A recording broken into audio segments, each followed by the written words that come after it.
নমস্কার বন্ধুরা, আগামী সোমবার এরিয়া ডিএ এবং বর্তমান যে পে কমিশন তার যে বকেয়া ডিএ এবং সেভেন্থ পে কমিশন গঠনের বিষয়ে কি সিদ্ধান্ত উঠে আসে সেদিকে সকলের নজর রয়েছে।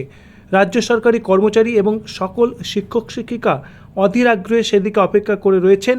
আজকের ভিডিওতে আপনাদের সঙ্গে সেই সম্পর্কিত বিষয়ে একটি আলোচনা শেয়ার করব, যেখানে আপনারা সম্ভাব্য কি হতে চলেছে তার একটি দিশা জানতে পারবেন। তো চলুন শুরু করা যাক আজকের ভিডিও। প্রথমতই যেটা আপনাদের সঙ্গে শেয়ার করার, দেখুন যেটি এরিয়া ডিএ রয়েছে, যেটি পঞ্চম বেতন কমিশনের একটি নির্দিষ্ট সময় পর্বের জন্য আপনারা জানেন, তো সেখানে সুপ্রিম কোর্টের যে ডিরেকশন সেই ভিত্তিতেই কিন্তু সমস্ত রাজ্য সরকারি কর্মচারীরা এবং শিক্ষক শিক্ষিকারা সেই অনুযায়ী পেতে চলেছেন। এবং বর্তমানে আপনারা দেখেছেন যে এ বিষয়ে যে রাজ্য সরকারের করা মামলা তার কিন্তু ডেট কিন্তু পিছিয়ে দেওয়ার জন্য আবেদন করা হয়েছে এবং ওয়াকিবহাল মহল মনে করছেন যে এই যে পুনরায় মডিফিকেশন অ্যাপ্লিকেশনস করা হয়েছে সেখান থেকে রাজ্য সরকার পিছিয়ে আসতে পারেন এবং যে সুপ্রিম কোর্টের ডিরেকশন সেই অনুযায়ী বকেয়া ডিএ কিন্তু তারা মেটাতে পারেন, তার জন্য পর্যাপ্ত সময় কিন্তু তারা চাইতে পারেন। দ্বিতীয় যে বিষয়, যে বর্তমান যে পে কমিশন অর্থাৎ সিক্সথ পে কমিশন তার যে বকেয়া ডিএ, সেই বর্তমানে যে 42% বকেয়া ডিএ রয়েছে সেটি একেবারে পেমেন্ট করা হবে নাকি তিনটি যে কিস্তি তার ভিত্তিতে পেমেন্ট করা হবে সেদিকে কিন্তু নজর রয়েছে। তো চলুন পে কমিশনের আমরা যদি স্কুলের ক্ষেত্রে বিভিন্ন টিচার্সদের যদি স্যালারি স্ট্রাকচার দেখি, সেখানে আমরা দেখতে পাচ্ছি পিআরটি অর্থাৎ প্রাইমারি টিচার্স তাদের কিন্তু লেভেল 6-এ রাখা হয়েছে। তারপরে টিজিটি তারা লেভেল 7, পিজিটি লেভেল 8 এবং vice principal level 9, principal level 10 এইভাবে রয়েছে এবং পে স্কেলে তাদের যে অ্যামাউন্ট সেটিও আপনারা দেখতে পাচ্ছেন। এবার দেখুন বেসিক পে মিনিমাম রয়েছে প্রাইমারি টিচার্সদের জন্য 35,400, টিজিটির জন্য 44,900, পিজিটির জন্য 47,600, ভাইস প্রিন্সিপাল 53,100 এবং প্রিন্সিপাল 56,100। এবং দেখুন আপনাদের সঙ্গে যেটি শেয়ার করব, designation wise pay matrix for seventh pay commission, এখানেও কিন্তু অনুরূপ একটি বিষয় আপনারা দেখতে পাচ্ছেন। 4600 grade pay, 4800 grade pay, vice principal 5400 এবং প্রিন্সিপাল 7600 গ্রেড পে। এবং লেভেল দেখুন একেবারে যদি টিজিটি থেকে আমরা শুরু করি 7th, 8th, 10th, 12 এইভাবে কিন্তু আমরা বিভিন্ন লেভেল লক্ষ্য করছি।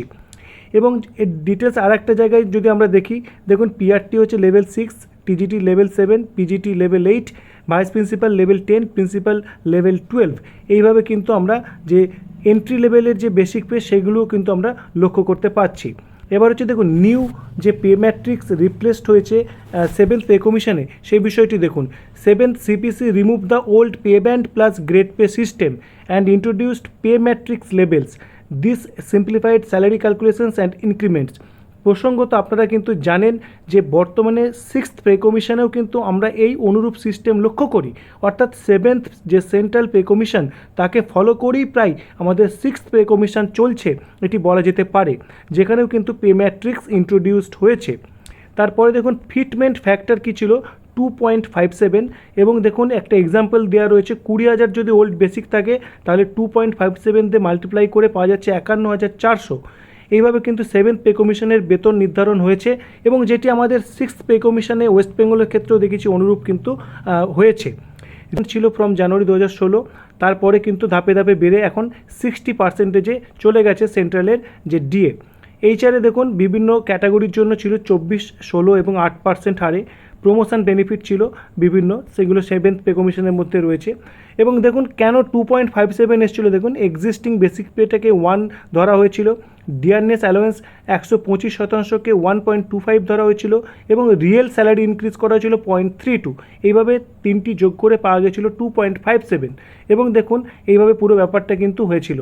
এবং সিক্সথ সেন্ট্রাল পে কমিশনের ক্ষেত্রে দেখুন একটা মাল্টিপ্লাইং ফ্যাক্টর ছিল 1.86, যেটি আমরা আমাদের পঞ্চম বেতন কমিশনের ক্ষেত্রেও প্রায় অনুরূপ একটি বিষয় লক্ষ্য করেছিলাম। এবার দেখুন কারেন্ট ডিএ যেটি রয়েছে 60%, যেটি সেভেন্থ পে কমিশনের রয়েছে, সেখানে কিন্তু ওয়েস্ট বেঙ্গলে এখন রয়েছে 18% ডিএ, অর্থাৎ 42% ডিএর কিন্তু পার্থক্য রয়েছে।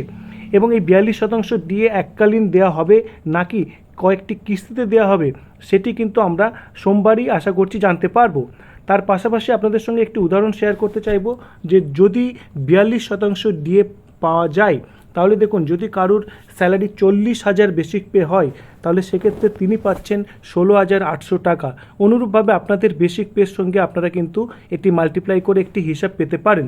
দেখুন পুরো বিষয়টি হচ্ছে তাহলে যেটি দাঁড়াচ্ছে যে 7th পে কমিশনের যে বিষয় তার মতোই কিন্তু আমাদের 6th পে কমিশনেও কিন্তু প্রায় 2.57 মাল্টিপ্লাই করেই কিন্তু আমাদের বেসিক নির্ধারণ হয়েছে। এখন এখান থেকে 7th পে কমিশনে কি আবার 2.57 মাল্টিপ্লাই করে বেসিক নির্ধারণ করা হবে? তাহলে কিন্তু স্যালারি কিন্তু আকাশ ছোঁয়া হয়ে যাবে বলা যেতে পারে। কিন্তু তার সম্ভাবনা কতটা রয়েছে সেটি আমাদের লক্ষ্য রাখতে হবে। কিন্তু তার পাশাপাশি যেটি হওয়ার সম্ভাবনা খুব বেশি বলে মনে করা হচ্ছে যে বর্তমানে 6th পে কমিশনের আন্ডারে যে বেসিক পে রয়েছে সেখানে বকেয়া ডিএটুকু অন্তত অবশ্যই 7th পে কমিশনের হারেই কিন্তু দেওয়া হতে পারে। তো এই সংক্রান্ত যে বাস্তবে কি হয় তার জন্য আমাদের অপেক্ষা করতেই হবে সোমবার পর্যন্ত। এবং এ বিষয়ে আপনাদের কি মতামত সেটি অবশ্যই কমেন্ট বক্সে প্লেস করুন। ভিডিওটি ভালো লাগলে লাইক, কমেন্ট এবং শেয়ার করুন। ধন্যবাদ।